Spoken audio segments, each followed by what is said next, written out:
Greetings and welcome, explorers. In this video we're going to be taking a look at Wichita, Kansas. Here we begin with supposedly the first house built in Wichita, 1868.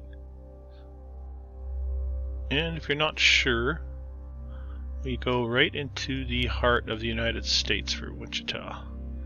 Sitting right here. Very humble beginnings. We see here the founding of Wichita, 1868, so that coincides with the house we were shown.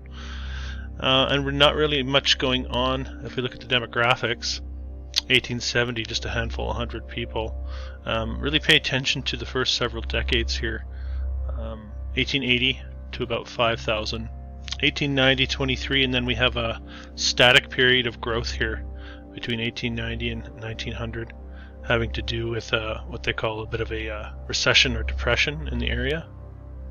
Really the main explanation for Wichita growing into the city that it becomes, having to do with cattle drives making their way up to the railroads, eventually Wichita getting its own rail post in 1872. And here you get a classic false front view of the Old West. What you would expect in one of these cowboys and Indians towns. And here you have a classic look at that horse and wagon lifestyle that you would expect for a region like Wichita for the late 1800s. What you don't expect, and what you're going to see quite a bit of in this presentation, are structures such as this.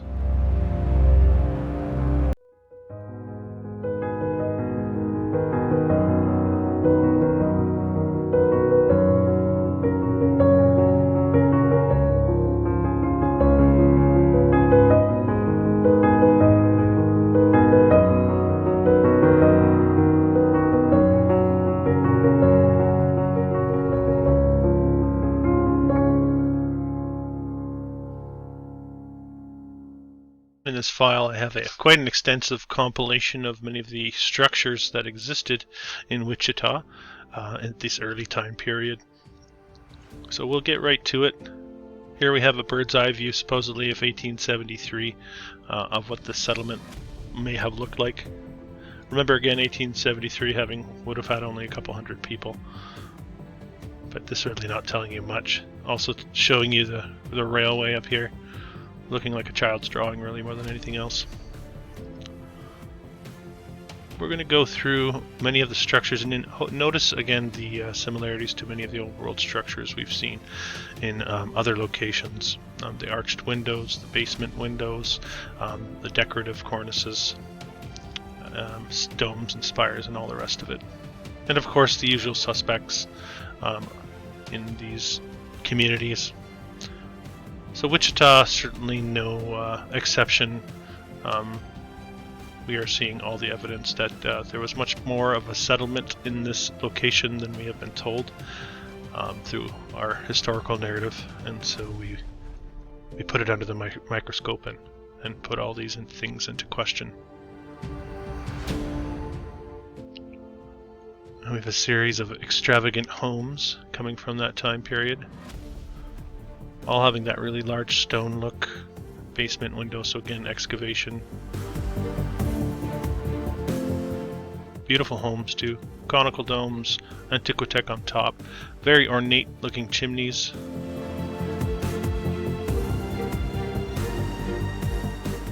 Castle-like structures, crenellations on top. Definitely indications of what we would call a mud flood in Wichita. This would be in front of the City Hall, a photo from 1900 showing us the police force at the time. Having a bit of a ragtag look and feel again when you compare it to the infrastructure that surrounds these gentlemen.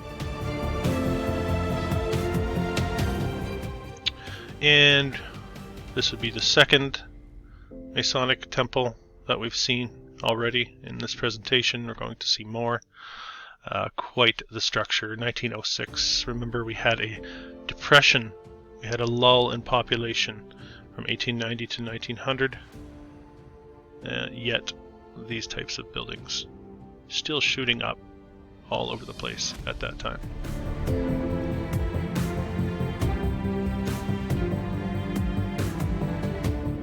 We have the Eagles Club with the basement windows and the elevated entryways, and maybe a bell type situation right here, possibly open area for a bell. You'll see quite a few postcards in this presentation as well. Very difficult to find photographs of some of these that you'll see in postcard form. I find it important to include them in the presentation because I want to bring you everything that I have. This is just a spectacular home. Really getting a sense of the detail in the chimneys, the brickwork, the skill that would have been involved, and really the population increase, again having to do with that immigration boom that you see in every city, we are told. So just having the feel that there was much more of infrastructure here than we are being led on to believe.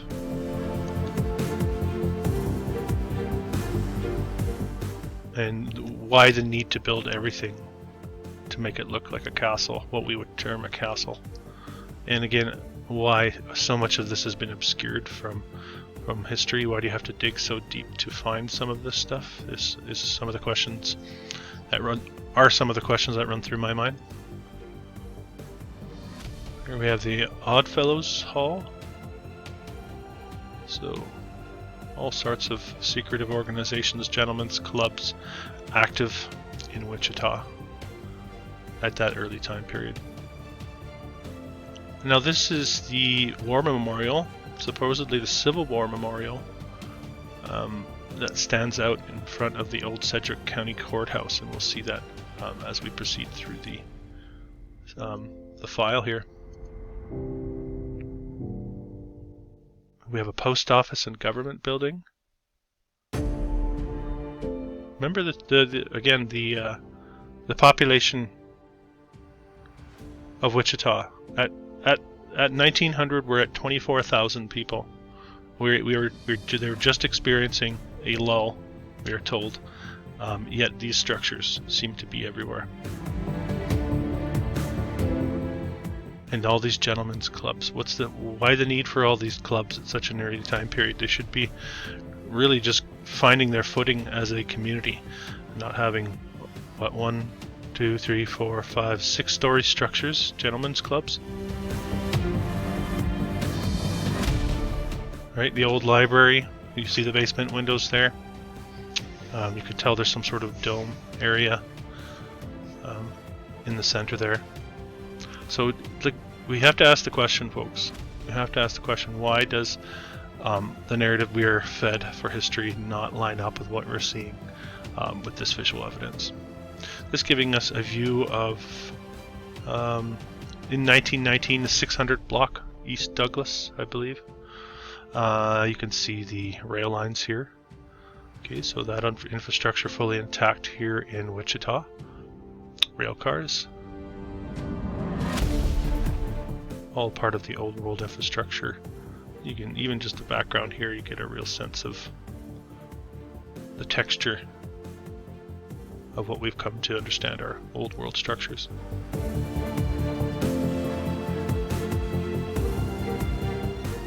You have a nice brick facade here.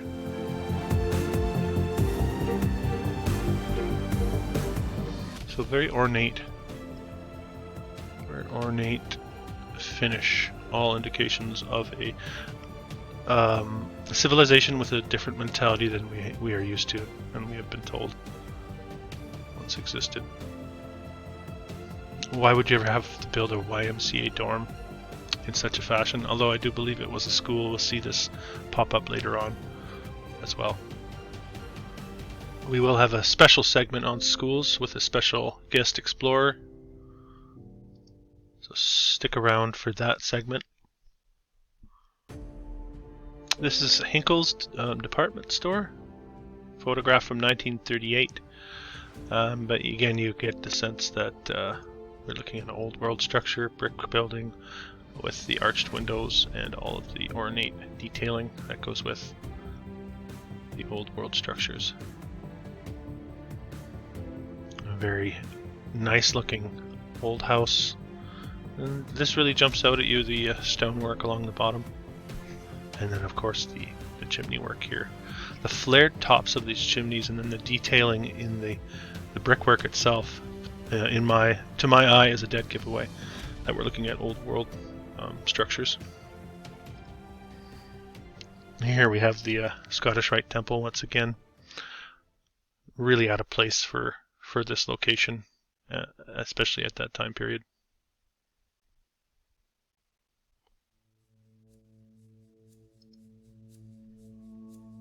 And this, they're telling us, was a new central fire station. But you can tell, again, not much evidence remains of many of these places. The new Eagle Roost, again, I think an indication of the Eagles Club being in Kansas, in Wichita.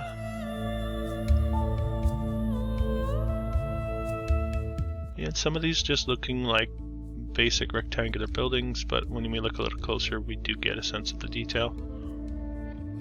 Part of the old world infrastructure. The repurposing of what once existed, and the resettling of a population. We get into the narrative of the orphans and the asylums, and the picture really becomes clear when we put it all together, that there was an erasing of what was once here, and then a setting of a new narrative and a new population, and a forcing of people to believe the new narrative or be marginalized or eliminated from society. I don't think it's that much of a stretch, really, when you put it all together.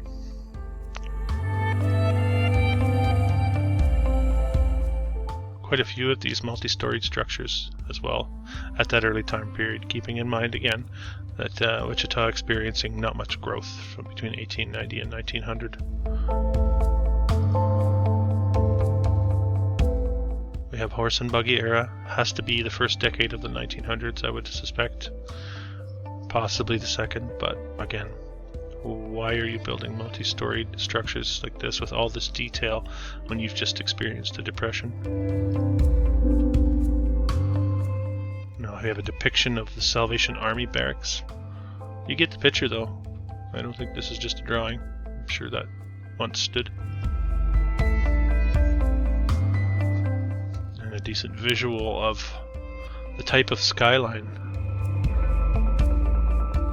Just not making sense for the size and just for the reason for this city, Wichita, for being what it is. Having to do with the cattle drives. You have Billy the Kid narrative wrapped up in the founding of Wichita. You have Wyatt Earp, all these characters that have been sort of immortalized through pop culture. You really have to question how much of it actually happened or happened in the fashion that we've been told it happened.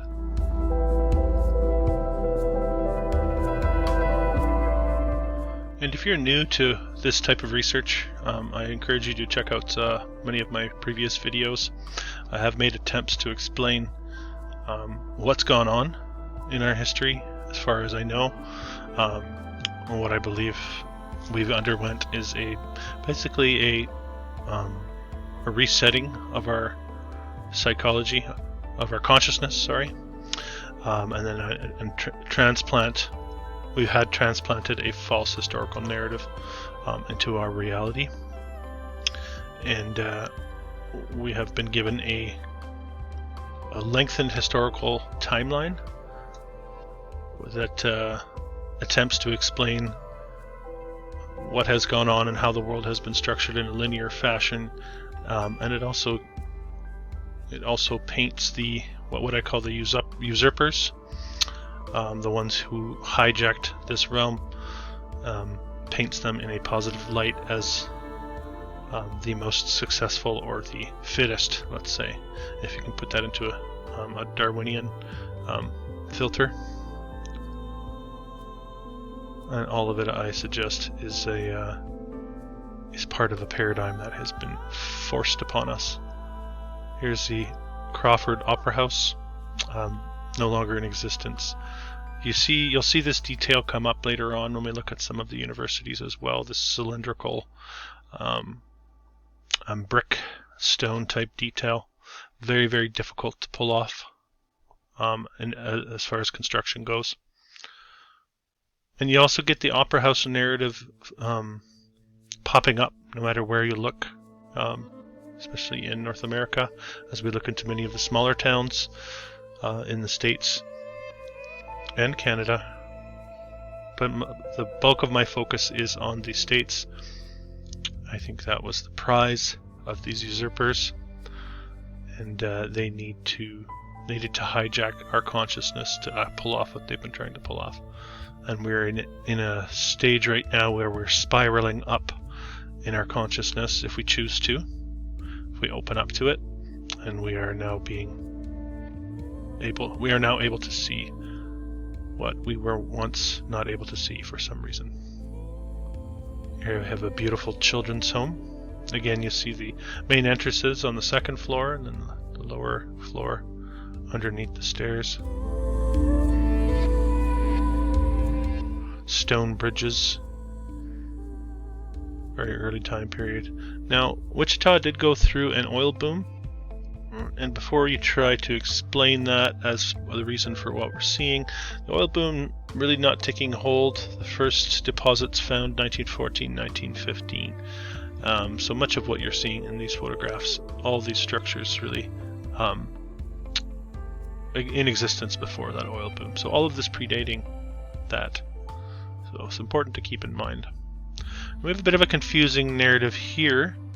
We have the Catholic Cathedral. Now this apparently is the first one, built in 1872.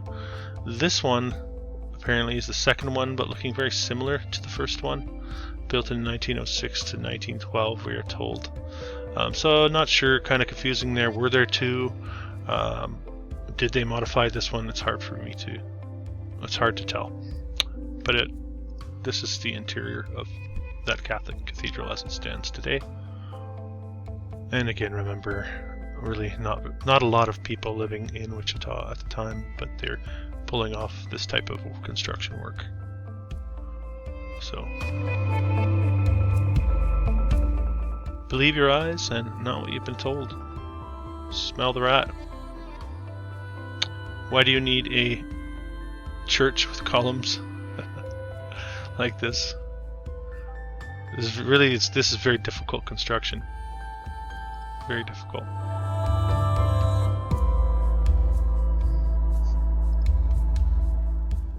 We have the First Baptist Church in Wichita. Again, you're seeing the entrance on the second floor and the lower level embedded in the ground.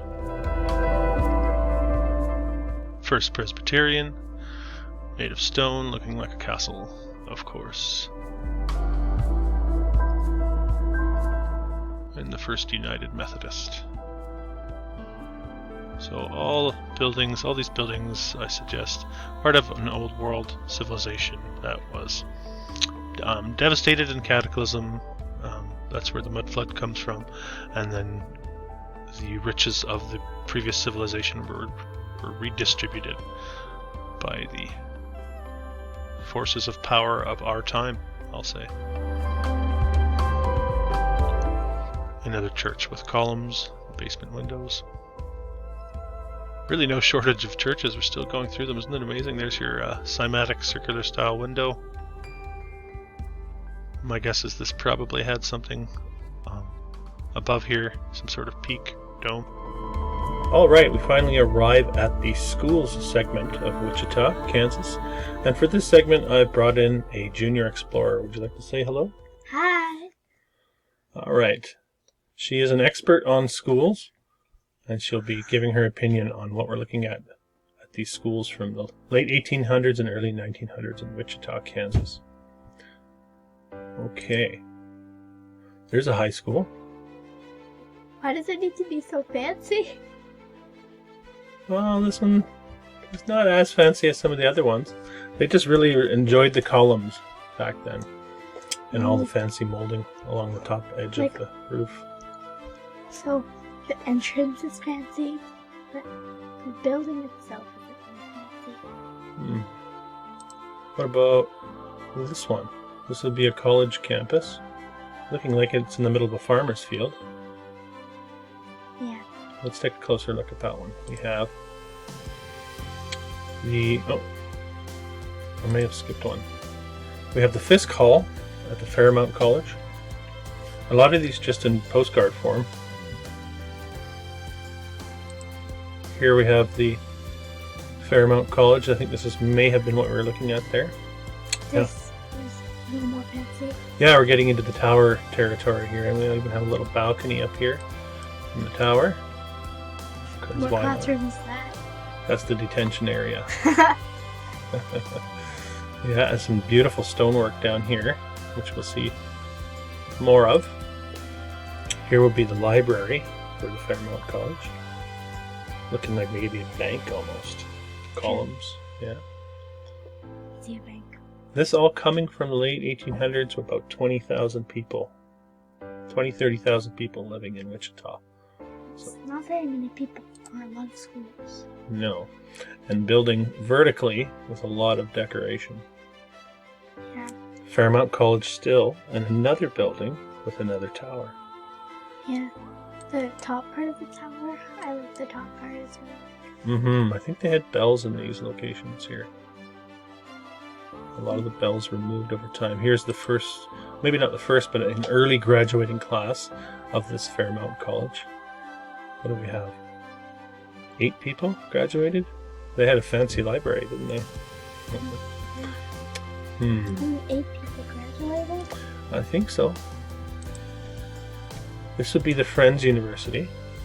So we saw this at the beginning of the video. Wow, looks like a castle. Yeah, a little bit Hogwarts-ish. Eh? Yeah, this was quite spectacular. Got a few depictions. This is looking at it from the back end, so we were just looking at it from the front. And you can't even see this part from that photo. This coming off the back end, you've got your circular window, amazing stacks. And let's check a little video out of this location. Alright, here we're getting a closer look at the Friends University building from the Hidden Truth channel. Links in the description. I really like how he pans up and down for us to give us an idea of what it's made of. Quite spectacular for the 1880s in Wichita, Kansas. What do you think? Would you like to go to that school? No, too fancy. Always where the snobby kids go. Yeah, that's fair enough. Here we have a still shot of the Friends University we were just looking at on the video. Definitely check that video out. Really amazing building, making no sense for the time period. And a couple more black and whites before we move on. It almost looks like something out of Disney. Yeah, that styling. I think Disney borrowed a lot of that styling in their castle. I like this one. It's sort of interesting, haunting almost, kind of a strange feeling on this photo. Alright, moving on from the Friends University. This would just be another school. This one is kind of boring. Kind of boring, but still showing us the brick with a bit of the detailing. So I put it in there. A little bit more detail on this one. Right, you got a bit of a tower in the entryway. Another high school. We call that a cupola on the top there. Cupola. A couple stories and a basement in a very early time period. Oh, I think we saw that one already, didn't we? Yeah, I was just there a year ago. Okay. Another high school from 1884, we were told. Very early on. Again, basement window, bricks. And would a bell go in the top tower? It seems like it should. I don't know for sure, but that's what it looks like. Alright, we're still on the schools. This is the Kellogg Street School. They all look very similar, don't they? They have a very similar styling. But really spectacular structures. And I find this interesting too. A lot of the old postcards have trees obscuring our view of the building. Yeah, I was gonna say. Suspicious in my mind. Yeah, you would think the postcards would want to highlight the building, not obscure that view. So, okay, this would be the Lewis Academy. We saw this earlier on as the YMCA. So originally built as a school, again, place of education, we are told. I suggest repurposed old world building. University of Wichita Library. This one. Yet another library. Why? All right, let's get to Mount Carmel Academy, established 1887. What do you think of that? Big? Yeah. I feel like for 20,000 people, is it? Around there. 20,000 people, this many schools, and this big of schools aren't needed. And what about this fanciness? Is your school fancy like these? No, this is a private school privilege. Yeah, Mount Carmel Academy. Really amazing structures. Very ornate. Mount St. Mary's Academy, again with the trees. Interesting. Obscuring our view of the building. Okay, we have a school down here, parochial school. Let's take a closer look at that one. Again with the tree. And the church to go with it, the Pro-Cathedral Church. I don't even know what that's supposed to mean, Pro-Cathedral Church. A lot of these schools attached to the Catholic Church. Yet another St. John's Academy, which we can hardly see because of the leaves of the trees. Why on earth would you make a postcard where you can hardly see the building behind it? Yeah. Some trickery is afoot, I suspect.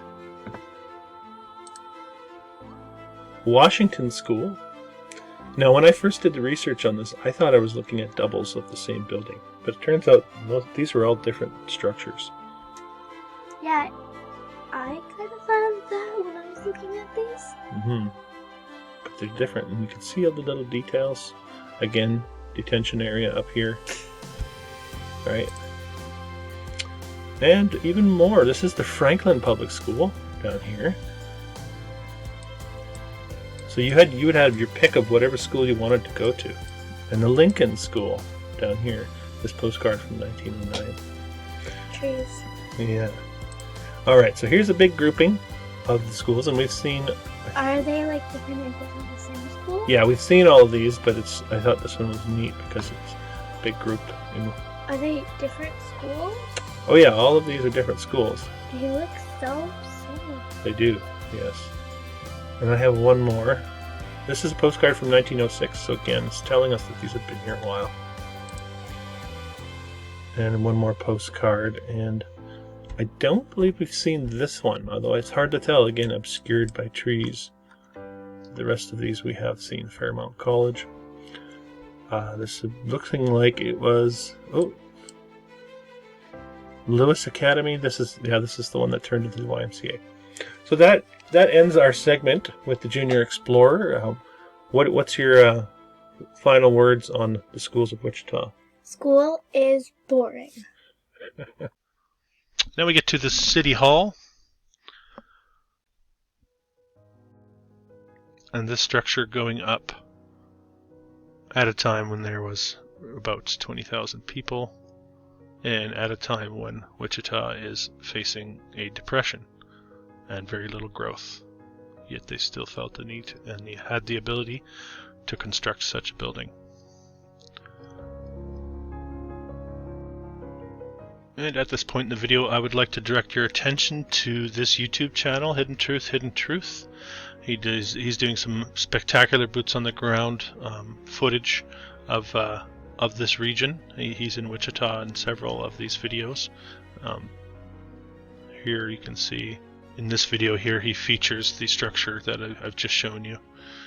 He'll also feature several other Wichita buildings, and really his footage is very, very, very close up and detailed, and I certainly encourage you to check out this channel and check out his videos.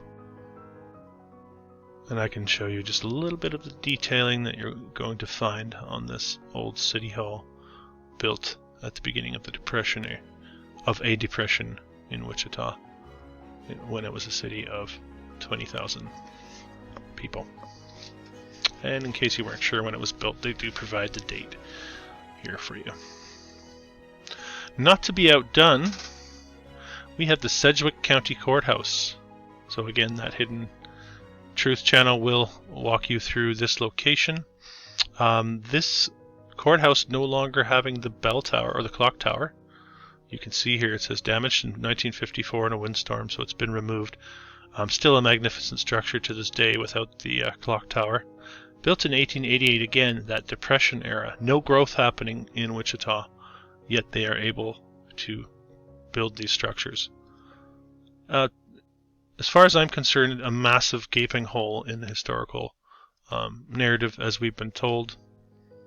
Quite obvious for anyone with eyes to see, I think. Sedgwick County Courthouse. And again, like I said, check out Hidden Truth's video on this location. Here we have the Forum. Another photo of the Forum. I mean, not looking. It's a very large building, especially for an early time period, and then you have the interior. But again, this is happening at a time when Wichita is experiencing a lot of issues and very little growth. Yet they have found the need and had the ability to build these structures. Not making sense. Here we have an old hospital. Beautiful structure with the detailing, multiple windows. Really symmetrical building. Of course, the sanitarium. Right, so this need to house the insane. Again, I've suggested stemming from that the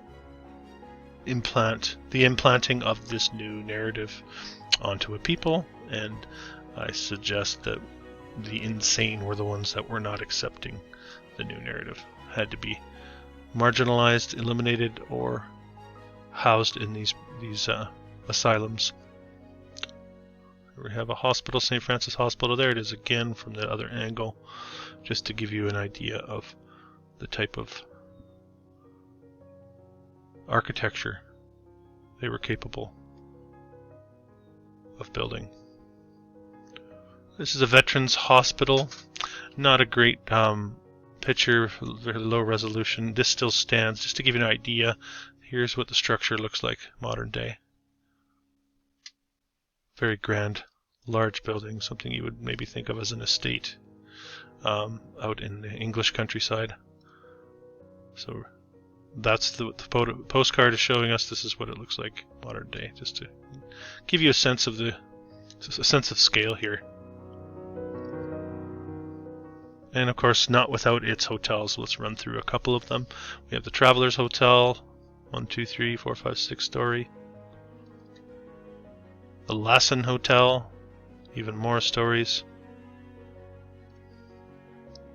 Hotel Eaton. And the Broadview. Now this one interesting. I did see a video on YouTube. If I find it, I'll put it in the description.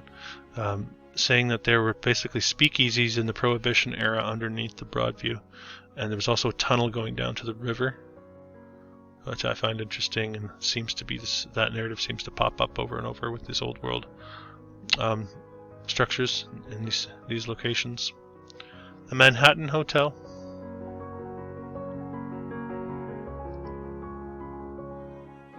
Hotel Pacific.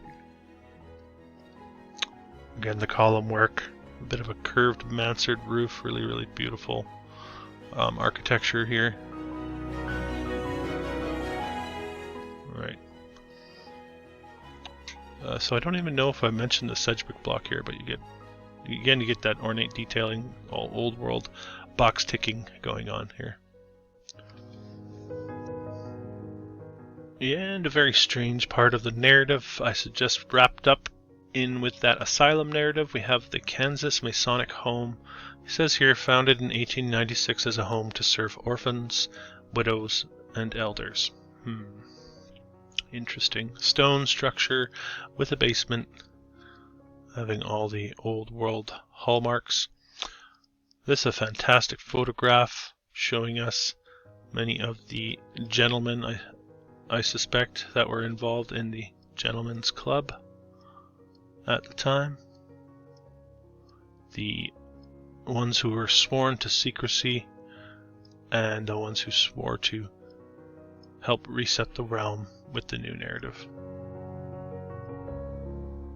And that's not to paint everyone out with a guilty brush. I suspect many were not in the know and really just doing what they needed to do to survive, to feed their families. And where that line is drawn, I really don't know, but I suspect there are many that are paying for the deception that they have had a part in. That's my speculation. So the Masonic home. Okay, National Bank.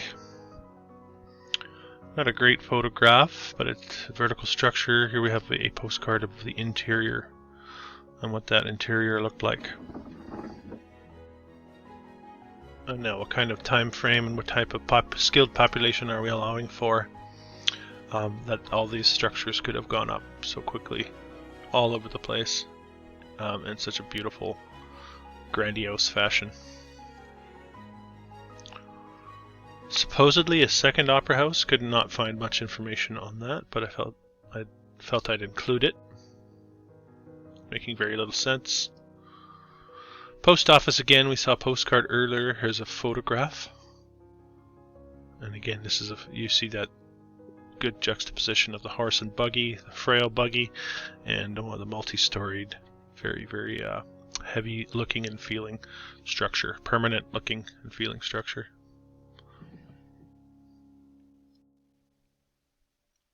And we'll have a couple depictions here of some theaters. Of course, you had to have your theaters and they had to be ornately decorated. They're calling it the Colonial Theater here. Looking to be the same as this one, the Colonial. This is the Miller Theater. I couldn't find a lot on the theaters in Wichita, but I do. These are the ones I have for you. So again, you're getting that sense of detail. The Princess Theater.